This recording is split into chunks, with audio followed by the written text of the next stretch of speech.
ক্ষুণ্ণ হবেন না, কারণ আপনার পূর্বে যারা নবী রাসূলগণ ছিল অনেকেই মিথ্যারোপ করেছে। অতএব আপনি শান্ত হন, আপনি সন্তুষ্ট থাকেন।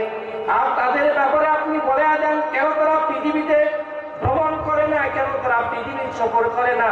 যদি তারা সফর করে তাহলে বুঝতে পারবে অতীতের অনেক জাতিকে যারা নাফরমানি করেছে, আপনার মতো অতীতের অনেক নবী রাসূলগণকে যারা মিথ্যারোপ করেছে, অনেকের গ্রামকে আমি ধসিয়ে দিয়েছি, অনেকের অট্টলিক জেলাকে আমি ধূষিত করে দিয়েছি এবং গর্তে পরিণত করে দিয়েছি।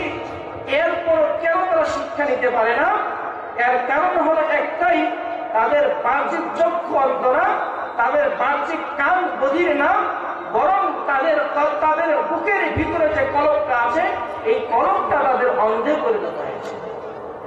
এই কলবটা তাদের অন্ধ, যার কারণে কওমে লূতকে আমি যে গজব দিয়ে ধ্বংস করেছি, কওমে সামূদকে আমি ধ্বংস করেছি, এভাবে অনেক জাতিকে আমি ধ্বংস করেছি।